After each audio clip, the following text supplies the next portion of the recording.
विद्यार्थी मित्रांनो, आपला हा पुढचा क्वेश्चनमध्ये काय म्हटलं बघू आपण.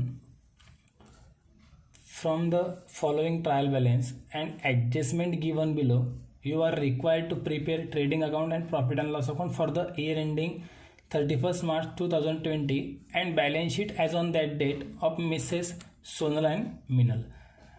31 मार्च 2020 या वर्षाच्या एंडिंगचं आपल्याला फायनल अकाउंट बनवायचं आहे सोनल आणि मिनल. चौथा क्वेश्चन कंटिन्यू आलेला आहे, ज्यात पार्टनर्सचा अजून रेशो दिलेला नाही. पुढच्या क्वेश्चनमध्ये आपण पार्टनर्सचा रेशो घेऊ जो नेट प्रॉफिट वाटण्यासाठी कामात पडतो. इथे पार्टनरचे नाव माहिती पडले, तारीख माहिती पडली, कोणता बॅलन्स कुठे येईल आपण चेक करू. ट्रायल बॅलन्सचे डेबिटचे बॅलन्स, ओपनिंग स्टॉक आपण घेत असतो ट्रेडिंगच्या डेबिटला, कॅश इन हँड ॲसेट्समध्ये. त्यानंतर डिस्काउंट अलाउड सूट दिलेली आहे, खर्च आहे बिझनेसचा प्रॉफिट अँड लॉसची डेबिट साईड. नंतर सॅलरीज ऑफिशियल खर्च आहे प्रॉफिट अँड लॉसची debit side. Land building asset side, फर्निचरसुद्धा ॲसेट्स, प्लांट अँड मशिनरी पण ॲसेट्स, सन्ड्री डेटरसुद्धा ॲसेट्स. इंटरेस्ट पेड करतोय खर्च आहे प्रॉफिट अँड लॉसची डेबिट. बॅड डेप्स पैसे बुडाले लॉस आहे प्रॉफिट अँड लॉसच्या डेबिटला. प्रिंटिंग स्टेशनरी ऑफिशियल एक्सपेन्सेस आहे पी डीला. परचेसेस ट्रेडिंगच्या डेबिटला, वेजेससुद्धा ट्रेडिंगच्या डेबिटला. आणि सेल्स रिटर्न आपण सेल्समधून लेस करणार. आता सेल्समधून लेस करणार तर इकडे क्रेडिट साईडला सेल्सला आपण टिक करून ठेवली, बॅलन्स इनर कॉलममध्ये घेणार. क्रेडिट साईडचे बॅलन्सेस बघू. कॅपिटलचा बॅलन्स क्रेडिटला दिलेला आहे, कॅपिटलच्या क्रेडिटलाच घेऊ. सेल्स ट्रेडिंग अकाउंटच्या क्रेडिटला. सन्ड्री क्रेडिटर्स बॅलन्स शीटच्या लायबिलिटीमध्ये. बिल्स पेबल बॅलन्स शीटच्या लायबिलिटीमध्येच. बँक लोन पण देणं आहे लायबिलिटीमध्ये. डिस्काउंट रिसिव्ड, इथे डिस्काउंट अलाउड होतं डेबिट साईडला, आता इकडे डिस्काउंट रिसिव्ड हे मिळालेलं आहे. मिळालं म्हणजे इन्कम प्रॉफिट अँड लॉस अकाउंटची क्रेडिट साईड. परचेस रिटर्न परचेसमधून लेस, डेबिट साईडला परचेसला आपण टिक करून घेऊ, डेबिट साईडला परचेसला आपण टिक करू, परचेसमधून लेस होईल. बॅलन्सेस सोपे होते. ॲडजस्टमेंट बघू, 5 ॲडजस्टमेंट दिलेले आहेत. त्यातली पहिली ॲडजस्टमेंट एकदम सोपी. The stock on hand on 31 मार्च 2020 वॉज ₹29,000. एकदम सिम्पल ॲडजस्टमेंट आहे. मागच्या 3 क्वेश्चनपासून आपण घेत आहोत, ट्रेडिंग अकाउंटच्या क्रेडिटला आणि बॅलन्स शीटच्या ॲसेट्सला. काही शंका नसणार ह्या ॲडजस्टमेंटला, नेहमीची ॲडजस्टमेंट आहे. आउटस्टँडिंग सॅलरी, सॅलरीवर ॲडजस्टमेंट आलेली आहे, वरती सॅलरीवर अगोदर टिक केली. आता आउटस्टँडिंग सॅलरी, आउटस्टँडिंग म्हणजे देणं बाकी आहे. पहिला परिणाम होऊन जाईल सॅलरीमध्ये ॲड. ॲडजस्टमेंट बेसिकमध्ये पूर्ण समजवलेले आहेत, मागच्या क्वेश्चनमध्ये पण झालेले आहेत. सॅलरीमध्ये ॲड करणार, आउटस्टँडिंग देणं बाकी म्हणून बॅलन्स शीटच्या लायबिलिटीमध्ये. सिम्पल इफेक्ट आहेत. तिसरी adjustment wages paid in advance to worker ₹1200. ही पण ॲडजस्टमेंट मागच्या क्वेश्चनला झालेली आहे. ॲडव्हान्स एक्सपेन्सेस असू द्या किंवा प्रीपेड, दोघांचा अर्थ सेम होतो.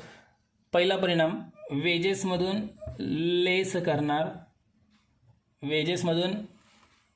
वेजेसमधून लेस आणि बॅलन्स शीटच्या ॲसेट्सला. वरती वेजेसला अगोदर टिक करू, बॅलन्स लिहिताना इनर कॉलममध्ये लिहिणार. त्यानंतर चौथी adjustment depreciate land and building at 5% per annum and plant and machinery at 10% per annum. दोघांवर डेप्रिशिएशन आहे. लँड बिल्डिंगवर टिक करू आणि प्लांट अँड मशिनरीवर पण टिक करू. आणि इफेक्ट काय होतात तर डेप्रिशिएशनचा पहिला परिणाम संबंधित ॲसेट्समधून लेस आणि प्रॉफिट अँड लॉसच्या डेबिटला. लास्ट 5वी adjustment write off ₹1,000 for further bad debts. ₹1,000 bad डेप्सचे आकारायचे आहेत. उदाहरणामध्ये अगोदरपासून बॅड डेप्स दिलेले आहेत 650 ओल्ड, त्याच्यामध्ये ₹1,000 बॅड डेप्स आपल्याला आणखीन आकारायचे आहेत. अगोदर पहिला परिणाम डेटर्समधून लेस, पहिला परिणाम करणार इथे डेटर्समधून लेस करणार आणि प्रॉफिट अँड लॉसच्या डेबिटला. एकदम सिंपल क्वेश्चन आहे. उदाहरण विद्यार्थी मित्रांनो, आपण क्वेश्चनची हिंट पूर्ण समजून घेतलेली आहे. आता आपण आन्सर सॉल्व करणार आहोत. व्हिडिओचा वेळ वाचवण्यासाठी मी काही बॅलन्सेस जे आहेत ते लिहून ठेवले आहेत. अमाऊंट राहू दिलेली आहे. तुम्हाला आन्सर समजण्यासाठी सगळ्यात महत्त्वाचा जो क्वेश्चन आपण आत्ता समजून घेतला तो व्हिडिओ पॉज करून तुमच्याकडे लिहून घेणं आवश्यक आहे. त्याशिवाय आन्सर समजणार नाही. तर तुमच्यासमोर व्हिडिओमध्ये आन्सर बघताना तुमच्याकडे एका साईडला वही नोटबुकवर तो क्वेश्चन लिहिलेला असला पाहिजे. त्याचे हिंट मी दिलेले आहेत ते पण तुम्ही लिहून घ्या समजण्यापुरता, आणि ते बॅलन्सेस आपण ट्रान्सफर करणार आहोत. तर बघा, सगळ्यात पहिले ओपनिंग स्टॉक आहे 18,000 रुपये लिहून घेतलं. त्यानंतर उदाहरणामध्ये कॅश इन हँड आहे 2,400 रुपये. बॅलन्स शीटच्या ॲसेटला येईल cash in hand 2,400. Balances transfer केला. सर्व हिंट दिलेली आहे, फक्त बॅलन्सेस आपण ट्रान्सफर करतोय. ॲडजस्टमेंट नंतर समजून घेऊ. यानंतर पुढचा बॅलन्स आहे डिस्काउंट अलाउड 900 रुपीज. याच्यावर कोणत्याच प्रकारची ॲडजस्टमेंट नाही. तर हा बॅलन्स आपण प्रॉफिट अँड लॉसच्या डेबिटला 900 रुपये ट्रान्सफर करू. प्रॉफिट अँड लॉसच्या डेबिट साईडला 900 रुपये. पुढचा बॅलन्सेस आहे सॅलरीज. हा पण प्रॉफिट अँड लॉसच्या डेबिटला येईल, मात्र याच्यावर ॲडजस्टमेंट आहे आउटस्टँडिंगची, म्हणून तो बॅलन्स आपल्याला प्रॉफिट अँड लॉसच्या डेबिटलाच खर्च असल्यामुळे मात्र इनर कॉलममध्ये लिहून ठेवावं लागेल, कारण त्याच्यावरची आपल्याला ॲडजस्टमेंट सॉल्व करायची आहे. ॲड किंवा लेस जे पण होईल ते इथे एक ओळ सोडली आहे पण ॲड किंवा लेस करण्यासाठी. आउटस्टँडिंग जर आहे तर ॲडच होईल, पण जे बी असेल आपण इथे जागा सोडून दिली. पुढचा बॅलन्स आहे लँड बिल्डिंग 50,000. लँड बिल्डिंग येईल बॅलन्स शीटच्या ॲसेट्समध्ये. याच्यावर पण डेप्रिसिएशन आहे. याची अमाऊंट पण इनर कॉलममध्ये लिहून आपण एक ओळ सोडून देतो डेप्रिसिएशन करता. यानंतर पुढचा बॅलन्स आहे फर्निचर 18,000. याच्यावर कोणत्याच प्रकारची ॲडजस्टमेंट नाही, म्हणून बॅलन्स डायरेक्ट आउटर कॉलममध्ये ट्रान्सफर करून टाकू. पुढचा बॅलन्स आहे प्लांट अँड मशिनरी 22,000. याच्यावर पण ॲडजस्टमेंट आहे, म्हणून याचा पण बॅलन्स आपण इनर कॉलममध्ये घेऊ 22,000. डेप्रिसिएशनच्या ॲडजस्टमेंट करता एक ओळ सोडलेली आहे. यानंतर सन्ड्री डेटर्स 25,000 आणि याच्यावर सुद्धा ॲडजस्टमेंट आहे, म्हणून हा पण बॅलन्स आपण इनर कॉलममध्ये घेऊ 25,000 रुपये. एकच ॲडजस्टमेंट आहे म्हणून आपण एक ओळ सोडली. पुढचा बॅलन्स आहे इंटरेस्ट पेड 850. इंटरेस्ट म्हणजे व्याज. व्याज पेड केलेलं आहे, व्याज दिलेलं आहे, तर आपला खर्च आहे. सर्व official expenses, operating expenses profit and लॉसच्या डेबिटला. ॲडजस्टमेंट काहीच नाही, म्हणून अमाऊंट डायरेक्ट बाहेर ट्रान्सफर करू 850. यानंतर पुढचा बॅलन्स आहे बॅड डेप्स 650 रुपये. 650 हा पण बॅड डेप्स प्रॉफिट अँड लॉसच्या डेबिटला जाईल, पण ॲडजस्टमेंट आहे डेटर्सवर बॅड डेप्सची, म्हणून इथे एक ओळ आपण सोडून दिली. इनर कॉलममध्ये बॅलन्स घेतला. पुढचा बॅलन्स आहे प्रिंटिंग अँड स्टेशनरी. हा पण ऑफिशियल एक्सपेन्सेस आहे. खर्च प्रॉफिट अँड लॉसच्या डेबिटला. ॲडजस्टमेंट नसल्यामुळे अमाऊंट डायरेक्ट आउटर कॉलममध्ये आपण ट्रान्सफर करू. यानंतर पुढचा बॅलन्स आहे परचेसेस. ट्रेडिंगच्या डेबिटला घेत असतो आणि याच्यावर रिटर्नची अमाऊंट दिलेली आहे, म्हणून बॅलन्स आपण इनर कॉलममध्ये घेऊ 32,000 रुपये. परचेसवर आपण टिक करून ठेवलेली आहे. ज्याच्यावर आपण टिक केलेली आहे ते बॅलन्सेस आपण इनर कॉलममध्ये घेणार. याचा अर्थ ज्याच्यावर टिक आहे याचा अर्थ होईल की त्यावर काहीतरी ॲड किंवा लेसची ॲडजस्टमेंट आहे.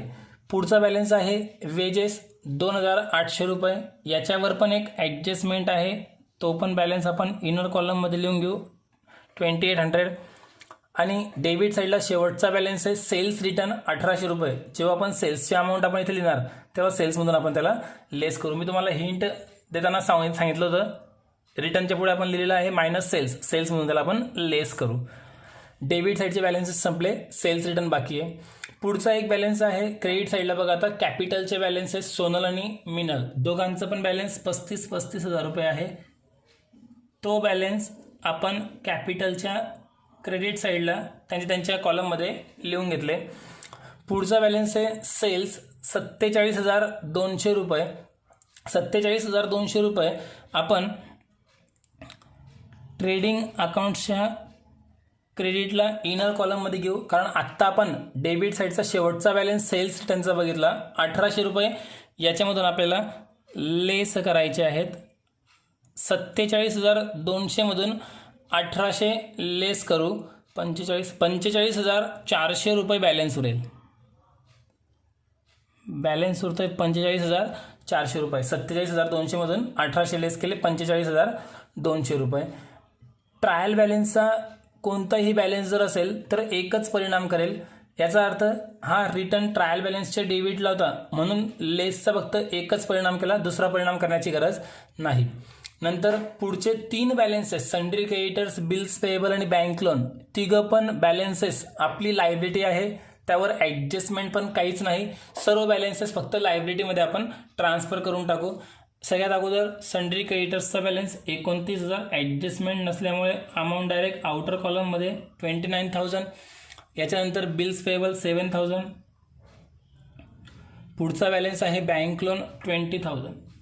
ॲडजस्टमेंट नसल्यामुळे बॅलन्सेस डायरेक्ट बाहेर. आणि बघा हे नावं आपण मी अगोदर लिहून ठेवले मुद्दामून व्हिडिओचा वेळ कमी करण्यासाठी, तो बेनिफिट इथे होऊन जाईल. यानंतर पुढचा बॅलन्स आहे डिस्काउंट रिसिव्ड 1,500 रुपये. डिस्काउंट रिसिव्डचा अर्थ होतो मिळणे.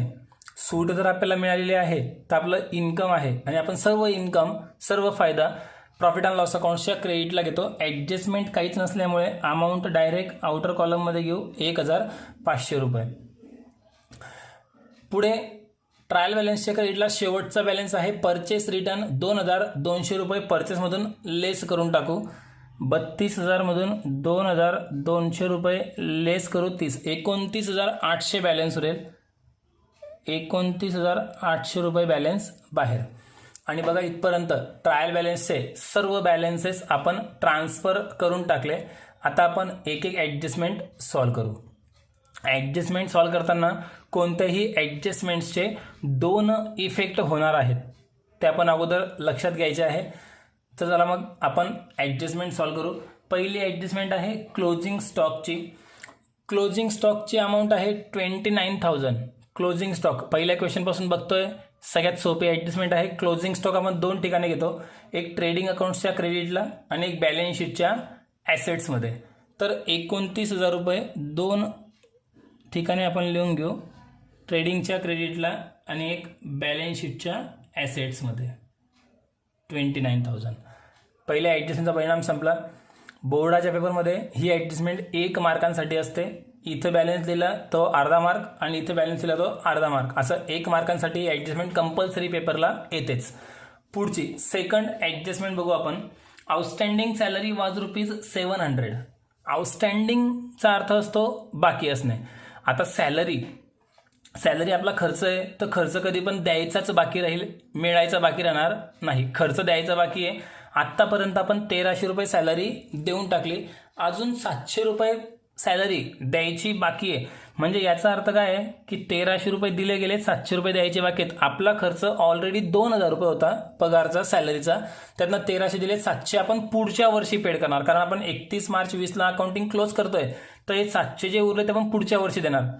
तर चालू वर्षाचा खर्च आहे, चालू वर्षी दिसला पाहिजे म्हणून पहिला परिणाम संबंधित एक्सपेन्सेसमध्ये ॲड करू. नाव देऊ आपण त्याला ॲड आउटस्टँडिंग 700 2,000 आउटर कॉलममध्ये. हा बॅलन्स आपण एक परिणाम केला इथे. दुसरा परिणाम देणं बाकी आहे, तर बॅलन्स शीटच्या लायबिलिटी बाजूला आला पाहिजे. तर लायबिलिटी साईडला आपण नाव द्यायचं पुन्हा आउटस्टँडिंग सॅलरी. आणि अमाऊंट घेताना जेवढी आपण इथे डेबिट साईडला ॲड केलेली आहे तेवढीच अमाऊंट इथे इथे आउटर कॉलममध्ये ट्रान्सफर करणार 700 रुपये. आणि दुसरी ॲडजस्टमेंट पण आपली संपली. नेक्स्ट तिसरी adjustment, wages paid in advance to worker ₹1200.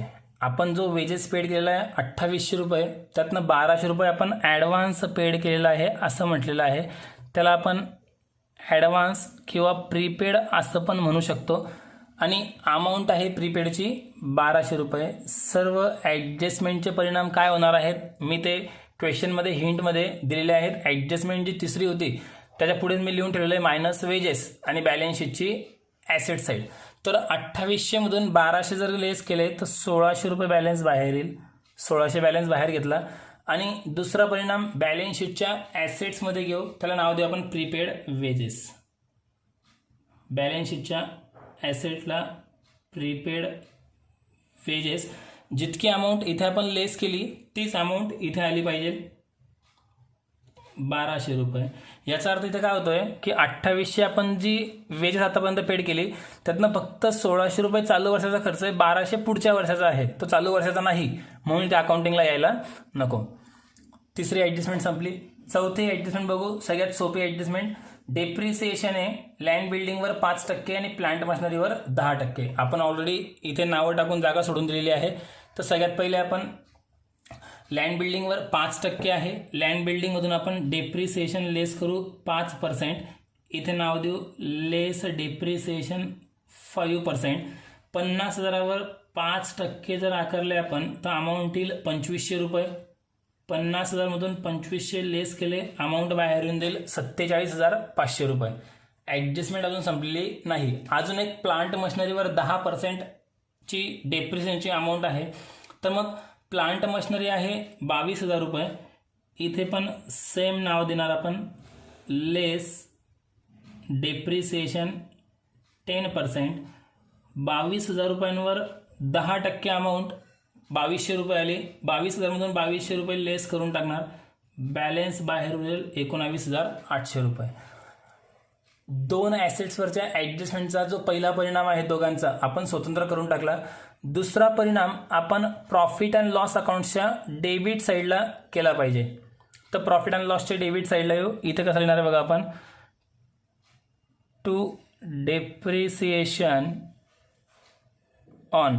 सगळ्यात पहिले आपण आकारला ह्या लँड अँड बिल्डिंगवर 2500 रुपये. इथे खाली नाव देऊ आपण लँड अँड बिल्डिंगवर 2500 रुपये. आणि लगेच प्लांट अँड मशिनरीवर पण आकारला आपण डेप्रिसिएशन. इथे नाव देऊ प्लांट अँड मशिनरीवर आकारला आपण 2200 रुपये. आता बघा टोटल डेप्रिसिएशन 2500 आणि 2200 4,700 रुपये जे डेप्रिसिएशन आहे ते आउटर कॉलममध्ये, आणि ॲडजस्टमेंट संपली. इतकी सिंपल ॲडजस्टमेंट आहे डेप्रिसिएशनची. नेक्स्ट आणि लास्ट ॲडजस्टमेंट आहे write off ₹1,000 for further bad debts. Bad डेप्ससाठी 1,000 रुपये आकारायचे आहेत. तर बॅड डेप्स म्हणजे काय, तर बुडीत रक्कम. पैसे कोण बुडवणार, ज्या लोकांना आपण उधार माल विकला असेल ते कस्टमर. मग ज्यांना आपण उधार माल विकतो त्यांना आपण म्हणतो असो सन्ड्री डेटर्स. 25,000 रुपयांचा उधार माल विकलेला आहे, त्यापैकी 1,000 रुपये उधारी आपली वसूल होणार नाही, म्हणजे पैसे बुडणार आहेत. नाव दिलं बॅड डेप्स. हा न्यू बॅड डेप्स आहे 1,000. टोटल बॅलन्स बाहेर उरला 24,000. आता 1,000 रुपये आत्ता चालू वर्षी बुडालेली अमाऊंट आहे, आणि अगोदर पण 650 बुडाले होते, लॉसमध्ये ऑलरेडी दाखवले गेलेले आहेत. त्याचा परिणाम पहिले झालेला आहे. आणि अजून पैसे बुडाले 1,000 रुपये, म्हणजे एकूण हे 1,000 रुपये आणि 650 हे अगोदरचे, म्हणजे एकूण 1,650 रुपये आपले बुडत आहेत. तर इथे नाव द्यायचं असतं आपण add new bad debts. Amount 1,000 आणि टोटल 1,650 रुपये बाहेर. आणि बघा मित्रांनो, सर्व ॲडजस्टमेंट आपण पूर्ण कंप्लीट करून घेतलेले आहेत. इथपर्यंत सगळ्यांनी व्हिडिओ पॉज करून हे बॅलन्सेस अगोदर चेक करून घ्या. इथपर्यंत काही शंका आहे का, मग आपण अकाउंट्स पुढे सॉल्व करू. इथपर्यंत व्हिडिओ पॉज करून एक वेळा चेक करा. तर बघा मित्रांनो, सगळे बॅलन्सेस ट्रान्सफर केले, ॲडजस्टमेंट सॉल्व झाले, अकाउंट्स क्लोज करायचे आहेत. अकाउंट्स क्लोज करताना पहिले ट्रेडिंग अकाउंट क्लोज करू. क्रेडिट साईड जास्त आहे, क्रेडिटच्या अगोदर बेरीज करू.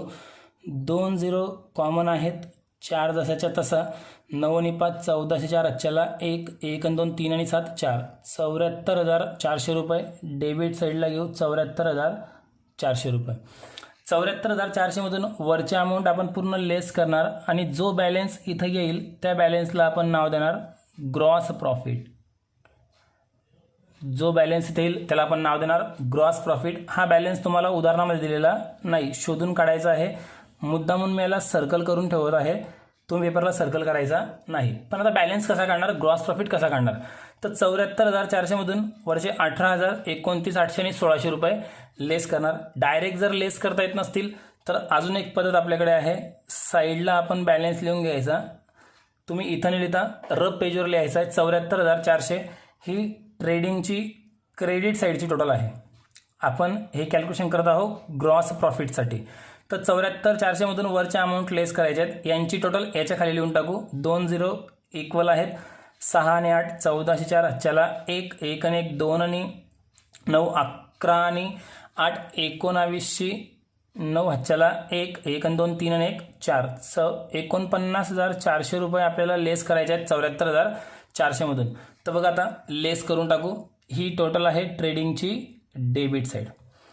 इथे लेस करू बॅलन्स 2 0 सेम 4मधून 4 गेला 0 4मधून 9 जाणार नाही. 14तून 9 गेले 5 14तून 9 गेले 5 हातच्याला घेतला 1 7मधून 5 गेले 2.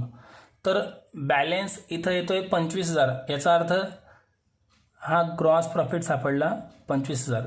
ज्यांना पण बॅलन्स समजलं नसेल त्यांनी व्हिडिओ मागे 1-2 मिनटं मागे घेऊन पुन्हा व्हिडिओ बघा. बॅलन्स कसा काढला लक्षात येऊन जाईल. इथे कॅल्क्युलेशन मी केलेले आहे. आता हा जो ग्रॉस प्रॉफिट काढला हा ग्रॉस प्रॉफिट आपण घ्यायचा प्रॉफिट अँड लॉसच्या क्रेडिट साईडला. इथे नाव द्यायचं बाय ग्रॉस प्रॉफिट. इथे आपण नाव दिलं बाय ग्रॉस प्रॉफिट 25,000 रुपये. By gross profit 25,000. सेम आता क्लोज करणार profit and loss account. Profit and loss account close करताना डेबिट जास्त आहे की क्रेडिट जास्त आहे अगोदर चेक करून घ्या. क्रेडिट साईडला 25 आणि 1500 26,500 रुपये टोटल आहे. तर डेबिट साईडला बघू आपण अमाऊंट कमी आहे डेबिट साईडला. याचा अर्थ क्रेडिट साईड जास्त आहे. तर आपण अगोदर क्रेडिट साईडची बेरीज करून घेऊ. क्रेडिटची बेरीज 25 आणि 1 26 26,500 रुपये. डेबिटला घेतले 26,500 रुपये. आता 26,500मधून वरच्या अमाऊंट लेस करून इथे जो पण फरक येईल त्या डिफरंटला आपण नाव द्यायचे असते नेट प्रॉफिट. जसं आपण इथे ग्रॉस प्रॉफिट काढला सेम काढणार नेट प्रॉफिट. अमाऊंट आपल्याला शोधून काढायची आहे. मी याला सर्कल करून ठेवतो मुद्दामून. पेपरमध्ये तुम्ही सर्कल करणार नाहीत.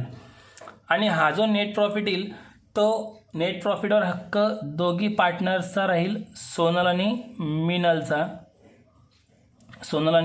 मिनलचा हक्क राहील. आता 26,500मधून आपण वरच्या अमाऊंट लेस करू. ही टोटल आहे प्रॉफिट अँड लॉसची क्रेडिट. ही वर्किंग नोट आपण करत आहोत नेट प्रॉफिटसाठी. तर 26,500मधून वरच्या अमाऊंट जर डायरेक्ट जर लेस करता येत नसतील तर आपण अगोदर साईडला कॅल्क्युलेशन करून घेणार. 1 मिनिटं एक्स्ट्रा गेला तर चालेल पण कॅल्क्युलेशन चुकायला नको. कारण इथला बॅलन्स जर चुकला तर पार्टनर्सचे बॅलन्सेस पण चुकतात. तर आपल्याला मार्क्स कमी होऊन जातील. 2 ते 3 मार्क्स कमी होतील. यासाठी 1 मिनिटं एक्स्ट्रा गेला चालेल पण कॅल्क्युलेशन मात्र परफेक्ट असलं पाहिजे. तर आता 26,500मधून वरच्या अमाऊंट लेस करायचे आहेत. याची टोटल याच्या खाली लिहू. 1 0 कॉमन आहे. नंतर 5 आणि 5 10 0 हातच्याला 1 1 आणि 7 8 आणि 2 10 आणि 7 16 24 24 आणि 9 33 3 हातच्याला 3 3 आणि 4 7 8 9 11. ही टोटल आहे प्रॉफिट अँड लॉसची डेबिट साईड. 26,500मधून 11,300 जर लेस केले तर बॅलन्स होतं आहे 15,200. त्या 15,200ला आपण नाव देणार नेट प्रॉफिट. त्याच्याकरता आपण वर्किंग नोट बनवत आहोत 15,200. आता 15,200वर दोघं पार्टनर्सचा समान हिस्सा आहे. त्यांचा रेशो दिलेला नाही म्हणून आपण त्याला एकाच एक मानायचा असतो. तर 15,200 भागीला आपण करणार 2. तर बे बेसाठी 14 उरला 1 1 वर घेतला 2 12 बेसक 12 पूर्ण भाग गेला 2 0 सेम. 7,600 रुपये एका पार्टनरच्या हिश्श्यावर बॅलन्स येतोय 7,600. ते इथे आपण इनर कॉलममध्ये घेतले. पुन्हा टोटल बाहेर घेऊ नका. ही टोटल आपण अगोदर लिहिलेली आहे. आता इतकं लिहून झाल्यानंतर इथे जो डेबिटला फरक आला तो पार्टनर्स कॅपिटल्सच्या क्रेडिटला घ्यायचा. इथे नाव द्यायचं बाय नेट प्रॉफिट. जो फरक आला आहे 7,600 दुसऱ्याला पण 7,600. ट्रेडिंग आणि प्रॉफिट अँड लॉस क्लोज झालं. कॅपिटल अकाउंट क्लोज करू. दोघांची पण क्रेडिट जास्त आहे. डेबिट साईडला काहीच बॅलन्सेस दिलेले नाहीत. क्रेडिट साईड जास्त आहे. क्रेडिटची अगोदर बेरीज करू. दोघांचे बॅलन्सेस सेम आहेत. 35 आणि 7 42,600. इथे 42,600 याचे पण 42,600. हीच टोटल आपण डेबिट साईडला घ्यायची असते. 42,600 42,600 600. बोर्ड एक्झाममध्ये कॅपिटल अकाउंट ओपन न करता बॅलेन्सेस डायरेक्ट लायबिलिटीमध्ये ट्रान्सफर केले आणि हे बॅलेन्सेस ॲड करत गेलो तरी पण चालतं, पण कन्फ्युजन कमी होण्यासाठी आपण अकाउंट ओपन केलेले ही एकच पद्धत कंटिन्यू ठेवा, मेथड चेंज करायची नाही. इथे लेस करून जो बॅलेन्स येईल त्याला नाव आपण देऊ टू बॅलेन्स कॅरेट डाऊन 42,600 42,600 आणि हे बॅलेन्सेस बॅलन्स शीटच्या लायबिलिटीमध्ये येणार. मी नाव अगोदर टाकून ठेवले होते. सोनलचा बॅलेन्स 42,600 रुपये आणि मिनलचा पण बॅलन्स 42,600 रुपये. आता इथे आपण बॅलन्स शीटची टोटल करू. दोघं साईड जर सारख्या आल्या तर आपला आन्सर बरोबर. तर यांचे आपण टोटल करू. टोटल ॲसेट्सची अगोदर घेऊ. एक 0 कॉमन आहे, नंतर सेकंड 0 पण कॉमन आहे.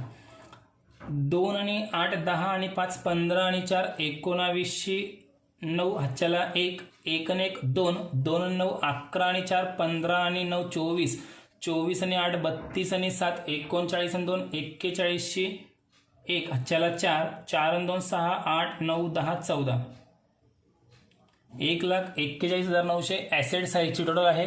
लायबिलिटीमध्ये पण हीच टोटल जर असेल तर आपला आन्सर बरोबर. चेक करू एक वेळा. 2 0 कॉमन आहेत, इथे मॅच करत चालायचं आहे.